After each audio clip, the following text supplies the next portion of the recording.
kwa muda wa siku 3 kuanzia tarehe 3 mpaka tarehe 6 mwezi wa 2 tumekuwa na mkutano mkubwa wa kwanza wa zana za kilimo Afrika, ambao lengo lake kubwa ni kuwakutanisha wadau pamoja kutoka nchi mbalimbali za Afrika ili kuzungumzia namna ya kuendeleza matumizi ya zana za kilimo, lakini yanakuwa ni matumizi endelevu ya zana za kilimo ili kuhakikisha tunaongeza uzalishaji, lakini pia tunatunza mazingira. Mkutano huu umekuwa ni wa mafanikio makubwa kwa kuwa wakati tunafanya maandalizi tulitegemea kuwa na watu 300 ambao wataparticipate physically, lakini mpaka sasa tumepata watu 420 kutoka nchi mbalimbali za Afrika, lakini tumekuwa na wageni wengine kutoka Europe, tumekuwa na wageni kutoka Asian Pacific, nchi za Pacific. Kwa umekuwa ni mkutano wenye mafanikio makubwa sana. Na katika mkutano huu ajenda kubwa ilikuwa ni kuona ni namna gani nchi za Afrika sasa zitaenda kwenye matumizi ya zana bora za kilimo ili kuongeza uzalishaji na tija, lakini pia kuhakikisha kwamba tunatumia zana hizo kwa uendelevu. Ndio hiyo inaitwa sustainable agricultural mechanization. Kwa hiyo tumekuwa na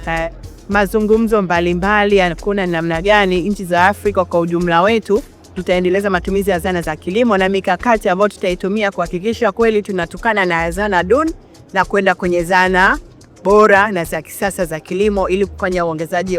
kuongeza uzalishaji na tija na kuongeza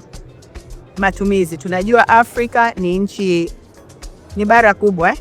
ambalo lina eneo kubwa ambalo linaweza kuzalisha chakula ambacho kitaweza kulisha Afrika yenyewe, lakini ni kulisha na mabara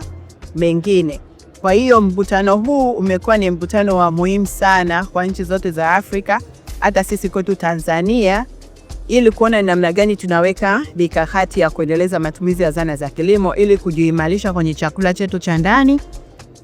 pamoja na kufanya biashara kwa kusupply chakula kwenye mataifa mengine ya Ulaya. Na kupitia mkutano huu sisi kama Tanzania tumekutana na wadau mbalimbali ambao tumefanya nao mazungumzo ya namna gani tunaweza tukashirikiana katika kuendeleza matumizi ya zana za kilimo. Wakiwepo wenzetu wa Filmek ambao wanatoka Philippines, na hiyo ni taasisi ambayo inahusiana na mambo ya uendelezaji wa matumizi ya zana za kilimo, lakini pia na wadau wengine mbalimbali wakiwemo FAO wenyewe, wakiwemo,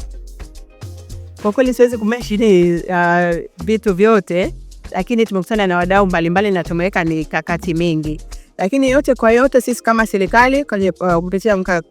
mkutano wetu tumezindua mkakati wetu wa pili wa kuendeleza matumizi ya zana za kilimo.